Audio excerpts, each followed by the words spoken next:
जीवाणु यानी बैक्टीरिया। इसकी खोज 1683 ईस्वी में हॉलैंड के एंटोनी वॉन ल्यूवेनहॉक ने की। जीवाणु विज्ञान का पिता ल्यूवेनहॉक को कहा जाता है। एहरेनबर्ग ने 1829 ईस्वी में इन्हें जीवाणु नाम दिया। 1843 से 1910 ईस्वी में रॉबर्ट कोच ने कॉलरा तथा तपेदिक के जीवाणुओं की खोज की तथा रोग का जन्म सिद्धांत बताया। 1812 से 92 ईस्वी तक लुई पास्चर ने रेबीज का टीका, दूध के पास्चुराइजेशन की खोज की। आकृति के आधार पर जीवाणु कई प्रकार के होते हैं। पहला, छड़ाकार या वैसिलस, यह छड़नुमा या बेलनाकार होता है। दूसरा, गोलाकार या कोकस, ये गोलाकार एवं सबसे छोटे जीवाणु होते हैं। तीसरा, कोमा आकार या विब्रो या अंग्रेजी के चिन्ह कोमा के आकार के उदाहरण विब्रिया, कॉलेरी आदि। चौथा, सर्पिलाकार, स्प्रिंग या स्क्रू के आकार के। दूध को अधिक दिनों तक सुरक्षित रखने के लिए इसका पौष्टिकरण पैस्चुराइजेशन करते हैं। इसमें दो विधियां होती है। यह दो विधि कौन कौन सी है? पहला, लो टेम्परेचर होल्डिंग मेथड यानी LTH, दूध को 62.8 डिग्री सेल्सियस पर 30 मिनट तक गर्म करते हैं। दूसरा, high temperature short time method HTST, यह क्या होता है? दूध को 71.7 डिग्री सेल्सियस पर 15 सेकंड तक गर्म करते हैं। एनाबीना तथा नॉस्टॉक नामक साइनोबैक्टीरिया वायुमंडल की N2 का स्थिरीकरण करते हैं। राइजोबियम तथा ब्रैडीराइजोबियम इत्यादि जीवाणु की जातियां लेग्यूमिनोसी, मटर कुल के पौधों की जड़ों में रहती है और वायुमंडलीय N2 का स्थिरीकरण करती है।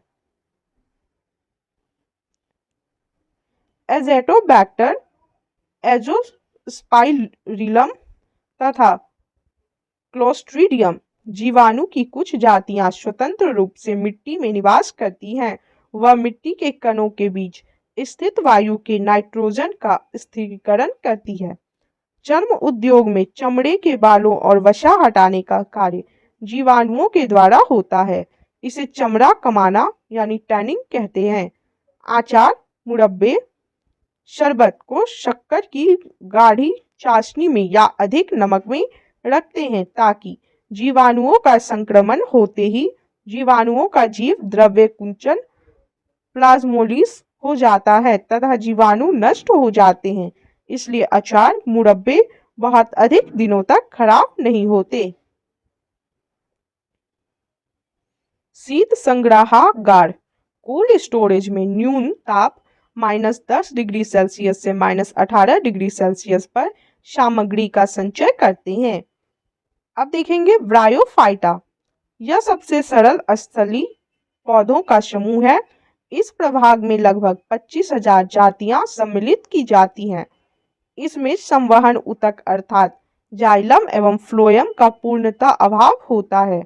इस समुदाय को वनस्पति जगत का उभयचर एम्फीबिया वर्ग भी कहा जाता है।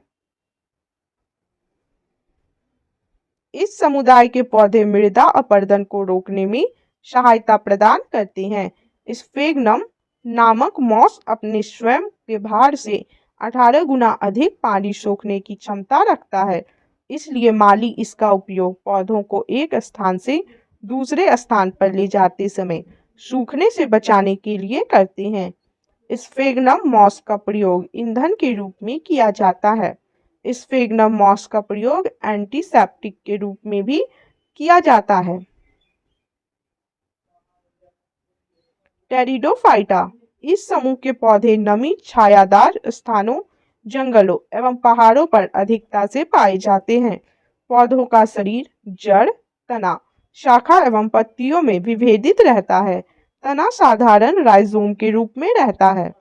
पौधे बीजाणुजनक होते हैं और जनन की क्रिया बीजाणु के द्वारा होती है। इस समुदाय के पौधों में संवहन ऊतक पूर्ण विकसित होते हैं, परंतु जाइलम में, वेसेल एवं फ्लोएम में सहकोशाएं कंपेनियन सेल नहीं होती है। पुष्पोद्भिद या फूल वाला पौधा। इस समूह के पौधे पूर्ण विकसित होते हैं। इस समूह के सभी पौधों में फूल, फल तथा बीज होते हैं। इस समूह के पौधों को दो उप समूहों में बांट सकते हैं। पहला नग्न बीजी और दूसरा आवृत बीजी। इन दोनों के बारे में पढ़ेंगे अब। नग्न बीजी जिम्नोस्पर्म। इनके पौधे वृक्ष, झाड़ी या आरोही के रूप में होते हैं।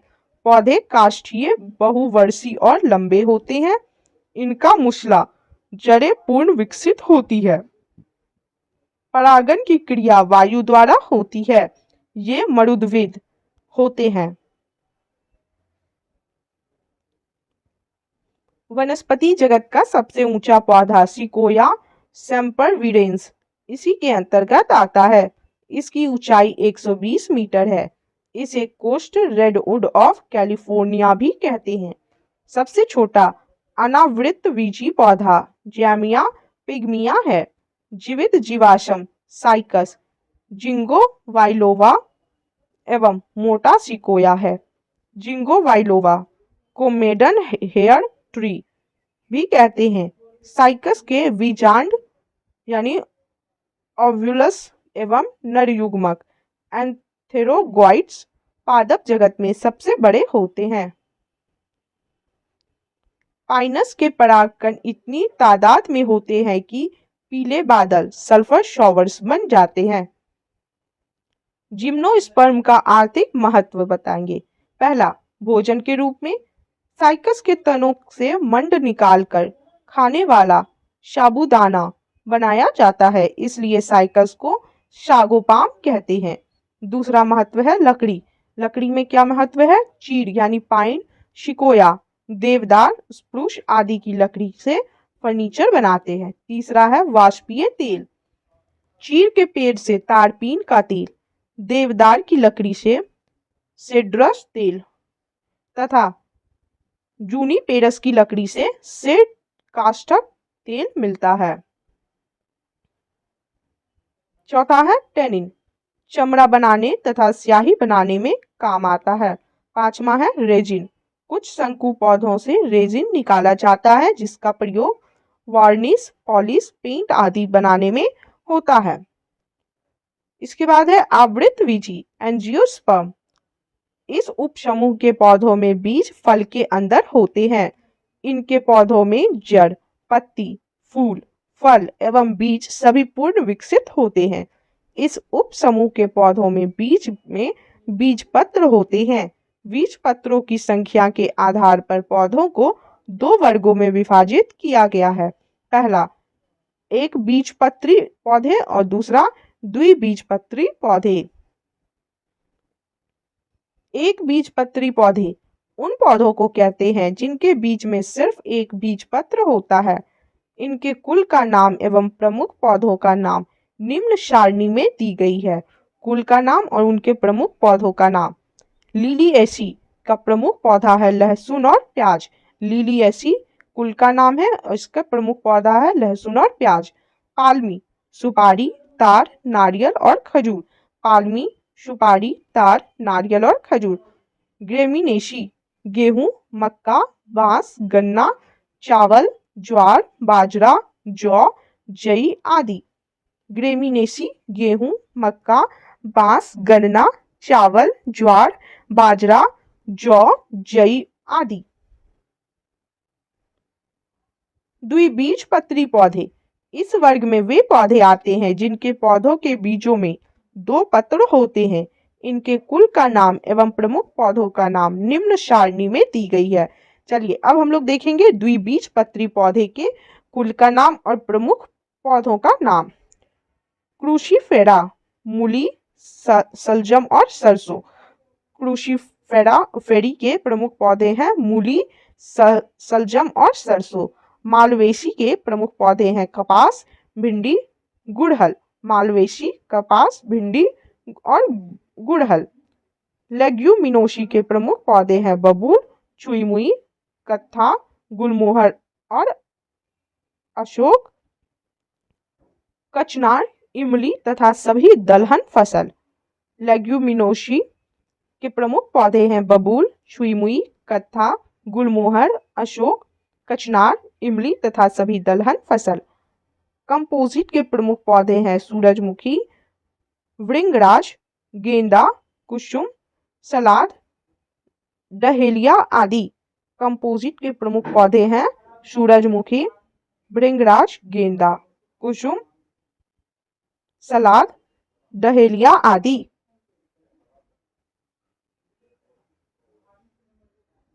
रूटेसी के प्रमुख पौधे हैं नींबू, चकोतरा, संतरा, मौसम्मी और बेल। रूटेसी के प्रमुख पौधे हैं नींबू, चकोतरा, संतरा, मौसम्मी और बेल। कुकुरबिटेसी के प्रमुख पौधे हैं तरबूज, खरबूजा, टिंडा, कद्दू, लौकी, खीरा, ककड़ी, परवल, चिचिंडा और करेला। कुकुरबिटेसी के प्रमुख पौधे हैं तरबूज, खरबूजा, टिंडा, कद्दू, लौकी, खीरा, ककड़ी, परवल, चिचिंडा और करेला। सोलेनेसी के प्रमुख पौधे हैं आलू, मिर्च, बैंगन, मकोई, धतूरा, बेनलाडोना, टमाटर आदि। सोलेनेसी के प्रमुख पौधे हैं आलू, मिर्च, बैंगन, मकोई, धतूरा, बेनलाडोना, टमाटर आदि। रोजेसी के प्रमुख पौधे हैं स्ट्रॉबेरी, सेब, बादाम, नाशपाती। रोजेसी के प्रमुख पौधे हैं स्ट्रॉबेरी, सेब, बादाम और नाशपाती। पादप आकारिकी, प्लांट मॉर्फोलॉजी। आकारिकी मॉर्फोलॉजी विभिन्न पादप भागों जैसे जड़, तना, पत्ती, पुष्प, फल आदि के रूपों तथा गुणों के अध्ययन को आकारिकी कहते हैं। जड़ यानी रूट। जड़ पौधों का अवरोही भाग है जो मूलांकुर से विकसित होता है। जड़ दो प्रकार की होती है। पहला मसूला जड़, एडवेंटिशियस रूट और मसूला जड़, टैप रूट और दूसरा अपस्थानिक जड़ यानी एडवेंटिशियस रूट।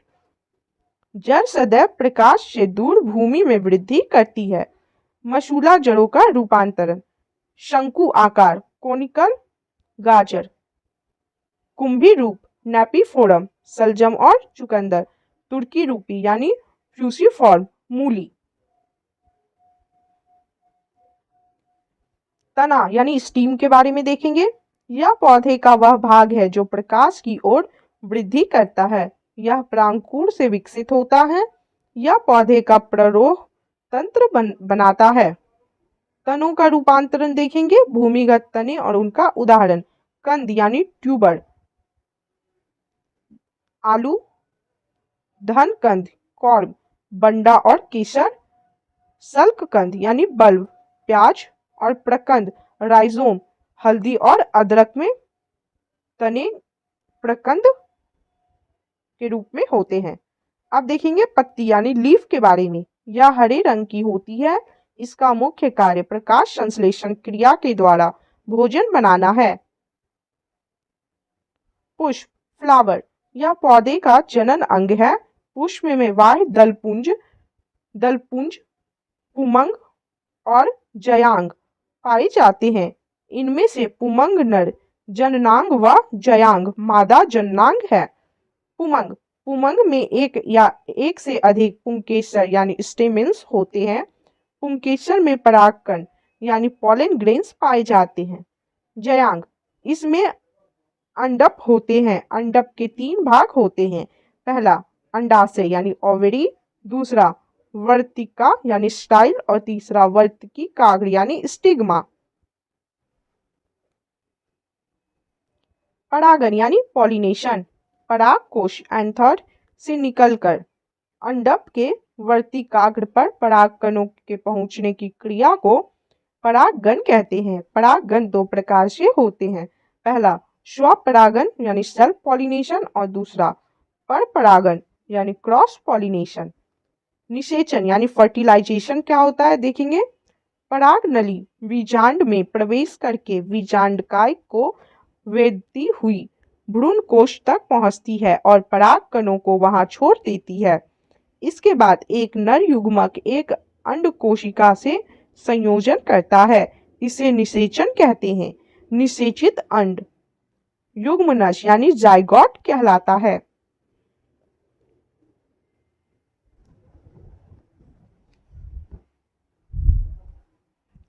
आवृतबीजी में निषेचन त्रिक संलयन यानी ट्रिपल फ्यूजन, जबकि अन्य वर्ग में पौधों में द्विसंलयन यानी डबल फ्यूजन होता है। अनिषेक फलन पार्थेनोग्राफी कुछ पौधों में बिना निषेचन हुए ही अंडाशय से फल बन जाता है। इस प्रकार बिना निषेचन हुए फल के विकास को अनिषेक फलन पार्थेनोग्राफी कहते हैं। साधारणतया इस प्रकार के फल बीज रहित होते हैं, जैसे केला, पपीता, नारंगी, अंगूर एवं अनानास आदि। फल का निर्माण अंडाशय से होता है। संपूर्ण फलों को 3 भागों में विभाजित किया गया है। पहला, सरल फल जैसे अमरूद, केला आदि। दूसरा, पुंज फल एग्रीगेट फ्रूट जैसे स्ट्रॉबेरी, रसभरी। और तीसरा, संग्रंथित फल यानी कॉम्पोजिट फ्रूट, कटहल, शहतूत आदि। कुछ फलों के निर्माण में बाह्य दलपुंज या पुष्पासन आदि भाग लेते हैं। ऐसे फलों को असत्य फल यानी फॉल्स फ्रूट कहते हैं, जैसे कि सेब, कटहल आदि। कुछ फल एवं उसके खाने योग्य भाग यानी फल और उनका कौन सा भाग खाया जाता है यह देखेंगे। सेब पुष्पासन। नाशपाती का खाने योग्य भाग है पुष्पासन, नाशपाती पुष्पासन। आम का खाने योग्य भाग है आम का मध्य फल भित्ति, आम मध्य फल भित्ति। अमरूद फल भित्ति और बीजांडासन, अमरूद का फल भित्ति और बीजांडासन खाया जाता है। अंगूर का फल भित्ति और बीजांडासन, अंगूर फल भित्ति बीजांडासन। पपीता का मध्य फल भित्ति खाया जाता है, पपीता मध्य फल भित्ति। नारियल भ्रूणपोष। टमाटर फल भित्ति व बीजांडासन, टमाटर का फल भित्ति व बीजांडासन खाने योग्य होता है। गेहूं का भ्रूणपोष एवं भ्रूण, गेहूं भ्रूणपोष एवं भ्रूण। काजू पुष्पवृंत और बीजपत्र, काजू पुष्पवृंत और बीजपत्र। लीची एरिल। चना बीजपत्र एवं भ्रूण, चना बीजपत्र एवं भ्रूण। मूंगफली बीजपत्र एवं भ्रूण, मूंगफली का खाने योग्य भाग है बीजपत्र एवं भ्रूण। शहतूत रसीले परिदलपुंज, शहतूत रसीले परिदलपुंज। कटहल परिदलपुंज व बीज, कटहल परिदलपुंज व बीज। अनानास परिदलपुंज, अनानास परिदलपुंज। केला मध्य एवं अंतःभित्ति खाया जाता है, केला का मध्य एवं अंतःभित्ति खाया जाता है। और नारंगी जूसी हेयर। पादप ऊतक प्लांट टिश्यू। पादप ऊतक को 2 भाग में बांटा गया है, विभाज्योतिकी ऊतक यानी मेरिस्टेमेटिक टिश्यू और दूसरा अस्थायी ऊतक यानी परमानेंट टिश्यू। पहले विभाज्योतिकी ऊतक के बारे में देखेंगे। इसको 3 भाग में बांटा गया है, शीर्षस्थ विभाज्योतक यानी एपिकल मेरिस्टेम्स, पार्श्व विभाज्योतक यानी लैटरल मेरिस्टेम्स और तीसरा अंतर्वेशी विभाज्योतक यानी इंटरकैलरी मेरिस्टेम्स।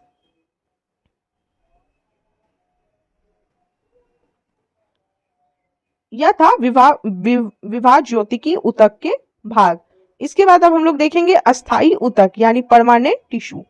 इसको 2 भाग में बांटा गया है, एक सरल ऊतक यानी सिंपल टिश्यू और दूसरा जटिल ऊतक यानी कॉम्प्लेक्स टिश्यू।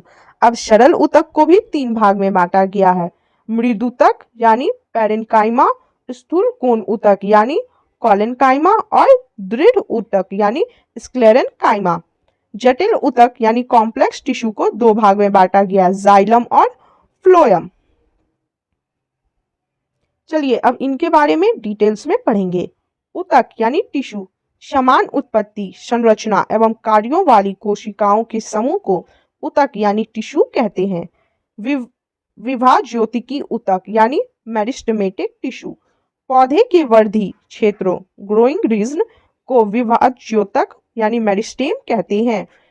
इनसे बनी संतति कोशिकाएं वृद्धि करके पौधे के विभिन्न अंगों का निर्माण करती है। यह प्रक्रिया पौधे के जीवन प्रयत्न चलती है। विभाज्योतिकी ऊतक के विशिष्ट लक्षण निम्न हैं। पहला, ये गोल, अंडाकार या बहुभुजाकार होती है। दूसरा, इनकी भित्तियां पतली व एकसार यानी होमोजीनियस होती है। तीसरा, जीव द्रव्य सघन, केंद्रक बड़े तथा रसधानी छोटी होती है। चौथा, कोशिकाओं के बीच अंतर कोशिकीय स्थानों का अभाव होता है। शीर्षस्थ विभाज्योतक यानी एपिकल मेरिस्टेम्स, ये ऊतक जड़ों अथवा तनों के शीर्षों पर पाए जाते हैं तथा पौधे की प्राथमिक वृद्धि, विशेषकर लंबाई में इन्हीं के कारण वृद्धि होती है। पार्श्व विभाज्योतक यानी लैटरल मेरिस्टेम्स, इनमें विभाजन होने से जड़ तथा तने के घेरे यानी girth में वृद्धि होती है, अर्थात इससे तना एवं जड़ की मोटाई में वृद्धि होती है।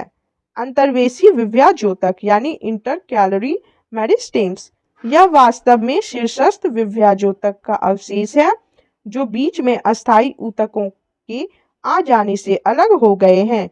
इनकी क्रियाशीलता से भी पौधा लंबाई में वृद्धि करता है। इसकी महत्ता वैसे पौधे के लिए जिनके शीर्षाग्र को शाकाहारी जानवर खा जाते हैं। शीर्षाग्र खा लिए जाने के कारण ये पौधे अंतर्वेशी विभाज्योतक की सहायता से ही वृद्धि करते हैं, जैसे कि घास। अस्थायी ऊतक यानी परमानेंट टिश्यू, अस्थायी ऊतक उन परिपक्व कोशिकाओं के बने होते हैं जो विभाजन की क्षमता खो चुकी है तथा विभिन्न कार्यों को करने के लिए विभेदित हो चुकी है। ये कोशिकाएं मृत अथवा जीवित हो सकती है। अस्थायी ऊतक की विशेषताएं क्या क्या है? पहला, इसकी कोशिकाओं में विभाजन की क्षमता नहीं होती है। दूसरा, ये विभाज्योतिकी ऊतकों के विभाजन के पश्चात बनती है। तीसरा, इसकी कोशिकाओं की आकृति, माप तथा संरचना निश्चित होती है। चौथा, कोशिका भित्ति ना तो बहुत महीन होती है और ना ही बहुत मोटी होती है। पांचवा, इसकी कोशिकाएं बड़ी होती है एवं कोशिका द्रव्य पाया जाता है। छठा, अंतर कोशिकीय अंतराल मौजूद होते हैं। कोलेनकाइमा में अंतर कोशिकीय स्थान अनुपस्थित होता है। सरल ऊतक यानी सिंपल टिश्यू, यदि अस्थायी ऊतक एक ही प्रकार की कोशिकाओं से बने होते हैं तो इन्हें सरल ऊतक कहते हैं। सरल अस्थायी ऊतक को इसके कार्य और कोशिकीय संरचना के आधार पर 3 श्रेणियों में बांटा जाता है। यह 3 श्रेणी है: पैरेन्काइमा, कोलेनकाइमा और रुक्लेरेनकाइमा। इसके बारे में देखेंगे। पैरेन्काइमा पतली सेलुलोकिस दीवारों के साथ गोलाकार आइसोडायमेट्रिक कोशिकाओं के साथ जीवित ऊतक। कोलेनकाइमा होता है अंडाकार या बहुभुज आकार की कोशिकाओं के साथ जीवित यांत्रिक ऊतक जिसमें कोई अंतरकोशिकीय स्थान नहीं होता है और सेलुलोज, हेमिकेलुलोज और पैक्टिन के मोटाई के साथ दीवारें होती है। स्क्लेरेनकाइमा मृत यांत्रिक ऊतक अत्यधिक मोटी लिग्निफाइड दीवारों के साथ लंबी पतली कोशिकाओं के साथ। नोट: स्क्लेरेनकाइमा तंतु पौधों के लिए मुख्य यांत्रिक ऊतक है। स्क्लेरेनकाइमा तंतु पौधों के लिए मुख्य यांत्रिक ऊतक है। जटिल ऊतक कॉम्प्लेक्स टिश्यू, यदि अस्थायी ऊतक एक से अधिक प्रकार की कोशिकाओं के बने होते हैं तो इन्हें जटिल ऊतक कहते हैं। जाइलम, इसे प्रायः कास्ट यानी वुड भी कह देते हैं, यह संवहनी ऊतक है। इसके 2 मुख्य कार्य हैं। पहला, जल व खनिज लवणों का संवहन और दूसरा, यांत्रिक दृढ़ता प्रदान करना। पौधे की आयु की गणना जाइलम ऊतक के वार्षिक वलय को गिनकर ही की जाती है। पौधे की आयु के निर्धारण की यह विधि डेंड्रोक्रोनोलॉजी कहलाती है। फ्लोएम, यह भी एक संवहन ऊतक है। इसका मुख्य कार्य पत्तियों द्वारा बनाए गए भोजन के पौधे के अन्य भागों में पहुंचाना है। प्रकाश संश्लेषण यानी फोटोसिंथेसिस देखेंगे। पौधों में जल, प्रकाश, पर्णहरित तथा कार्बन डाइऑक्साइड की उपस्थिति में कार्बोहाइड्रेट के निर्माण को प्रकाश संश्लेषण कहते हैं। 6CO2 + 12H2O प्रकाश और क्लोरोफिल के साथ C6H12O6 यानी ग्लूकोज प्लस 6H2O यानी जल प्लस 6O2 ऑक्सीजन। प्रकाश संश्लेषण के लिए आवश्यक है कार्बन डाइऑक्साइड, पानी, क्लोरोफिल और सूर्य का प्रकाश। स्थलीय पौधे वायुमंडल से कार्बन डाइऑक्साइड लेते हैं, जबकि जलीय पौधे जल में घुली हुई कार्बन डाइऑक्साइड लेते हैं। पत्ती की कोशिकाओं में जल शिरा से परासरण यानी ऑस्मोसिस द्वारा एवं CO2 वायुमंडल से विसरण यानी डिफ्यूजन द्वारा जाता है। प्रकाश संश्लेषण के लिए आवश्यक जल पौधों की जड़ों के द्वारा अवशोषित किया जाता है एवं प्रकाश संश्लेषण के दौरान निकलने वाला ऑक्सीजन इसी जल के अपघटन से प्राप्त होता है। क्लोरोफिल पत्तियों में हरे रंग का वर्णक है। इसके 4 घटक हैं: chlorophyll A, chlorophyll B, carotene तथा ज़ैंथोफिल। इनमें क्लोरोफिल ए एवं बी हरे रंग का होता है और ऊर्जा स्थानांतरित करता है। यह प्रकाश संश्लेषण का केंद्र होता है। क्लोरोफिल के केंद्र में मैग्नीशियम का एक परमाणु होता है। क्लोरोफिल प्रकाश में बैंगनी, नीला तथा लाल रंग को ग्रहण करता है। प्रकाश संश्लेषण की दर लाल रंग के प्रकाश में सबसे अधिक एवं बैंगनी रंग के प्रकाश में सबसे कम होती है। प्रकाश संश्लेषण की क्रिया एक उपचयन यानी ऑक्सीडेशन, अपचयन यानी रिडक्शन की अभिक्रिया है।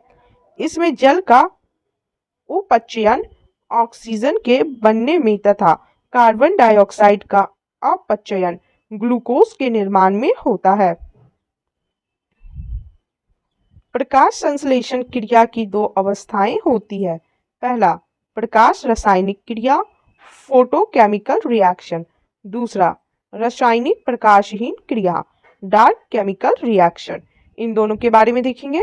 प्रकाश रासायनिक क्रिया, यह क्रिया क्लोरोफिल के ग्रेना भाग में संपन्न होती है। इसे हिल क्रिया यानी हिल रिएक्शन भी कहते हैं। इस प्रक्रिया में जल का अपघटन होकर हाइड्रोजन आयन तथा इलेक्ट्रॉन बनता है। जल के अपघटन के लिए ऊर्जा प्रकाश से मिलती है। इस प्रक्रिया के अंत में ऊर्जा के रूप में ATP व NADPH निकलता है, जो रासायनिक प्रकाशहीन प्रतिक्रिया संचालित करने में मदद करता है। दूसरा है रासायनिक प्रकाशहीन प्रतिक्रिया। यह क्रिया क्लोरोफिल के स्ट्रोमा में होती है। इस क्रिया में कार्बन डाइऑक्साइड का अपचयन होकर शर्करा एवं स्टार्च बनता है।